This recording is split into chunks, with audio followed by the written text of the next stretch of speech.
3월 5일 수요일 하나님 말씀입니다. 오늘은 출애굽기 7장 같이 읽어보도록 하겠습니다. 7장은 모세가 바로에게 가서 하나님의 말씀을 전하고 이렇게 하나님 시킨 대로 사명을 감당했으나 돌아온 것은 이렇게 바로의 거절이죠.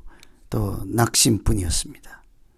그래서 하나님 앞에 나아가서 왜 나를 바로에게 보냈습니까? 하고 이렇게 하소연을 할 때였지요. 하나님께서 명하신 대로 했으나 아무 소용이 없었기 때문입니다. 이런 하소연을 할 때 나는 입이 둔한 자이오니 바로가 나의 말을 듣겠습니까? 하고 이런 얘기를 하고 패배의식에 사로잡혀 있을 때 하나님께서 모세에게 주시는 말씀입니다. 이 모세가 바로 앞에 가서 내 백성을 보내라 이렇게 한번 말씀을 전한다고 해서 바로가 알았다 하고 보낼 일이 아니죠. 자기 백성을 자기 노예를 다 내어줄 리가 없기 때문입니다. 그래서 거절을 당하고 하나님 시킨 대로 해서도 아무 소득이 없는 이런 모세에게 하나님께서 그 다음 사역을 어떻게 할 수 있도록 인도하실까 이런 것을 같이 생각하시면서 7장 읽으시면 되겠습니다.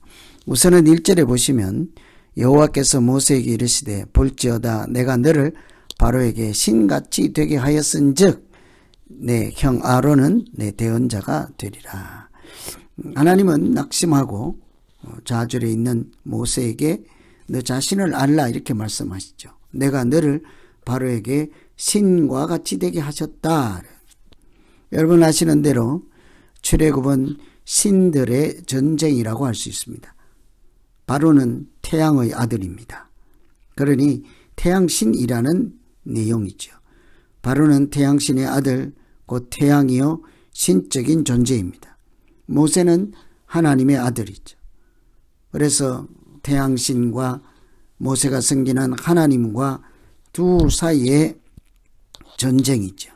그래서 우상의 신을 신이라고 치면 참신인 하나님과 신들의 전쟁, 이것이 출애굽 말씀이라고 볼 수 있습니다. 바로를 앞세운 우상신, 모세를 대리자로 세운 하나님, 그 싸움의 결과 출애굽 사건이 일어나게 되는 거죠. 모세가 바로에게 가서 말씀을 전하는 것은 이런 맥락에서 보면 신들의 전쟁을 하는 거죠. 하나님은 그렇게 하나님이 시킨 대로 하나님의 군사로 하나님의 사명을 맡은 자로 애굽에 보내고 바로에게 보냈을 때 좌절해서 왔고 절망해서 왔을 때 하나님은 그때 모세에게 너 자신을 보라는 신과 같은 존재로 너를 보냈다. 신과 같이 너를 만드셨다. 앞으로 출애굽은 하나님의 능력 가운데 하나님이 어떤 분이심을 세상에도 보여주시고 그 백성들에게도 보여주심으로 하나님의 역사와 능력 가운데 애굽에서 인도해 내시는 말씀이죠. 그래서 시시때때로 모세를 마치 신과 같은 존재로 사용하시고 모세를 통해 살아계신 하나님을 보여주실 것입니다. 여기 모세뿐만 아니라 성경에서는 말씀을 받은 사람들을 신이라 하였습니다. 요한복음 10장에 보시면 성경은 피하지 못하나니 하나님의 말씀을 받은 사람들을 신이라 하셨거든. 하나님 말씀 받은 자를 신과 같은 존재, 신이라 이렇게 불렀다고 하죠. 하나님 말씀이 곧 하나님이기 때문입니다. 말씀을 맡았으니 항상 우리가 그 자기 능력과 자기 계획이나 자기 뜻을 실천하는 것이 아니라 말씀 맡은 자는 하나님의 뜻을 하나님의 방식과 능력 안에서 행하는 자이지 않겠습니까? 그래서 신과 같은 존재.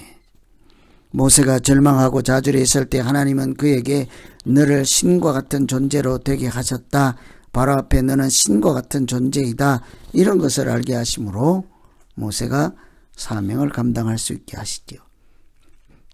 모세를 신과 같은 존재로 하시는 것은 하나님의 특별한 목적이 있기 때문입니다. 모세를 통해서 하나님을 나타내시고 계시하시고 사람들로 하여금 하나님을 알게 하는 것이 계획, 하나님의 뜻하는 목적입니다.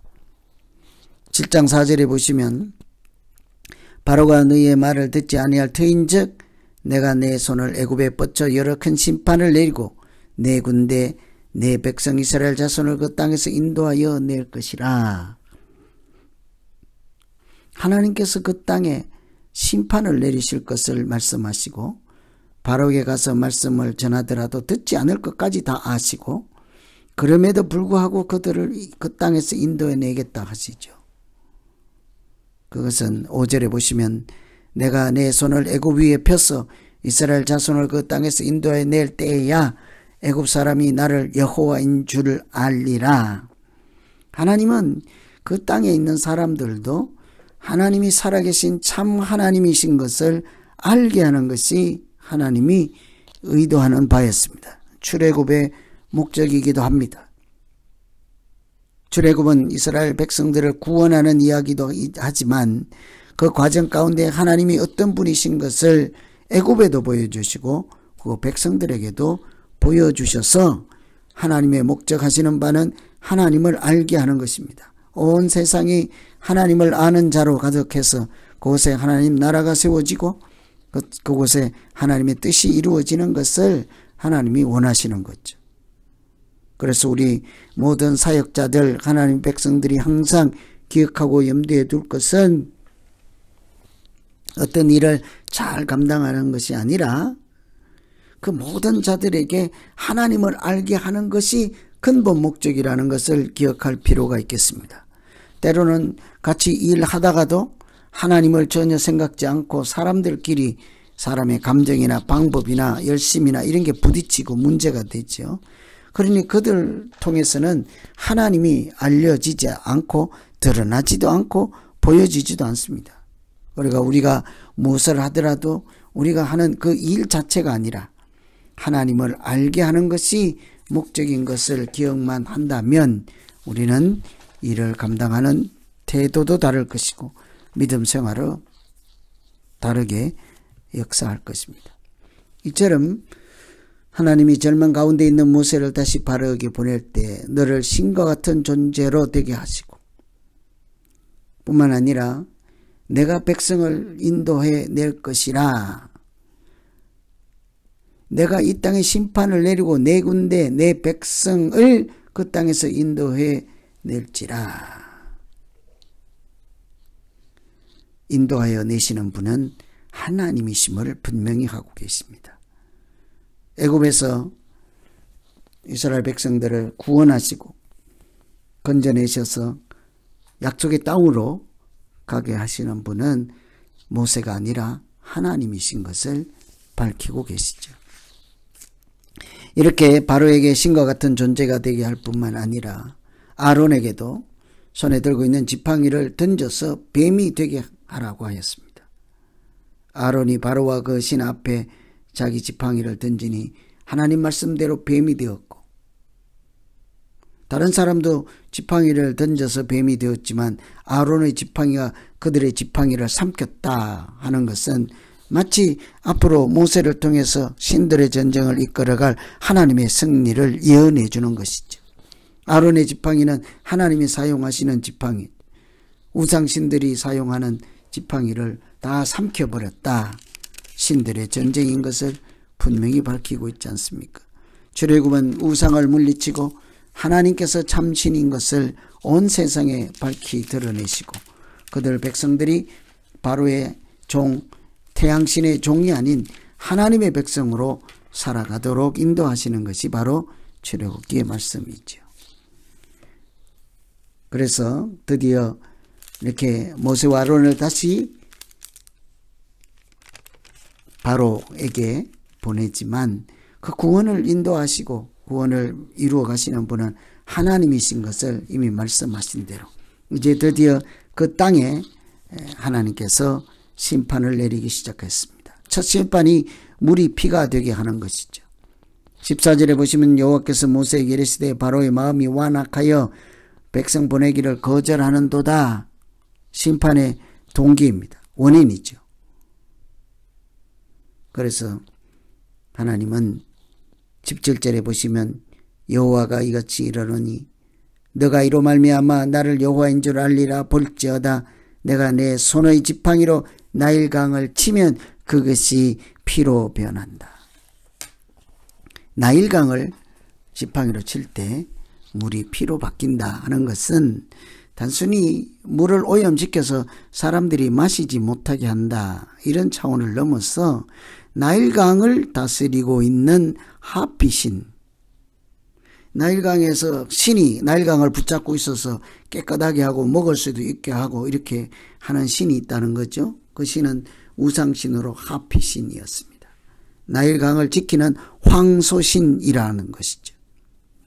그래서 하나님은 그 나일강을 지킨다고 하는 황소신이 얼마나 의미 없고 죽은 신이고 우상인 것을 온천하에 드러내기 위해서 우선은 나일강의 물을 피가 되게 하셨습니다. 그것이 애굽에 내리는 첫 재앙인 거죠. 그 역시 신을 무력화하는 것입니다. 모세를 보내서 바로 앞에 신이 되게 했다 하는 것은 바로가 신이 아니라 우리의 하나님이 신인 것을 바로 앞에서 선포하는 이야기와 같습니다. 이제 나일강 물을 피로 바꾸는 것은 나일강을 지키는 하피신 우상신이 아무것도 아니라 그들이 지키고 무엇을 한들 하나님이 그 물을 피로 바꾸실 수 있고 그것을 다시 깨끗하게도 할 수 있는 전능하신 하나님, 창조하신 하나님이시라는 것을 애굽 사람들이 다 보게 하는 거죠. 뿐만 아니라 그들의 신인 나일강을 지키는 하피신이 죽은 신이라 하는 것을 보여주는 것입니다. 이처럼 하나님은 여러 경로를 통해서 하나님이 참되신 하나님, 만왕의 왕이신 하나님인 것을 보여주었으나 23절에 보시면 바로가 돌이켜 궁으로 들어가고 그 일에 관심을 가지지도 아니하였다. 바로뿐만 아니라 애굽 사람들은 첫 번째 재앙을 물이 피가 되는 고통을 당하고도 하나님을 알지 못하였습니다. 관심도 갖지 않았습니다. 하나님과 무관하다고 생각하였을 것입니다.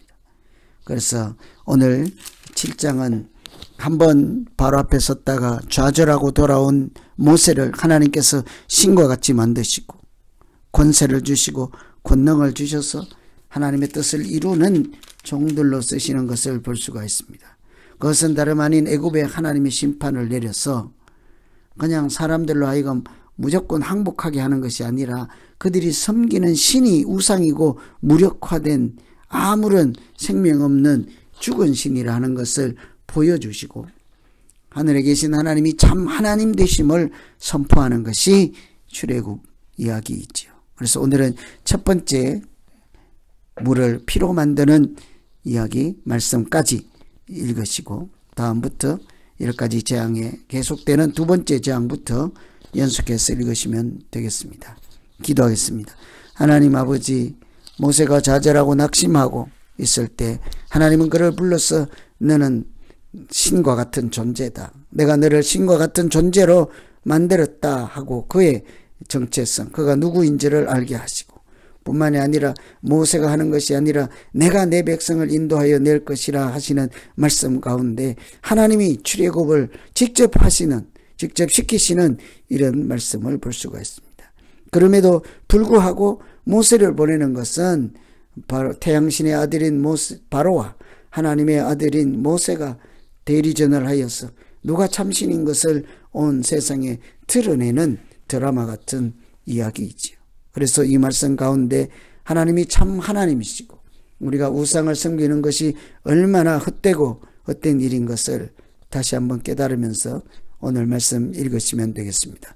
7장을 통해서 하나님께서 절망한 자를 어떻게 사명자로 세우시고 권세를 주시고 권능을 주시고 그렇지만 궁극적으로는 하나님이 구원하시고 하나님 스스로 역사하신다 하는 말씀을 기억하시면서 7장을 읽으시면 되겠습니다. 우리 이제 같이 기도하겠습니다. 하나님 아버지, 출애굽기 7장 가운데 바로 앞에 서서 무시를 당하고 이렇게 패배자처럼 낙심해서 돌아온 아브라함, 하나님은 절망하지 아니하고 내가 너를 신과 같은 존재가 되게 하셨다. 바로 앞에 너는 신과 같은 존재라 말씀하셔서 모세를 통해서 하나님 살아계시고 하나님 역사하시고 전능하신 분임을 나타내 주셨사오니 하나님 우리를 통해서도 하나님 살아계심을 보여주시고 우리가 믿음으로 승리하게 하여 주시옵소서. 예수님 이름으로 기도합니다. 아멘.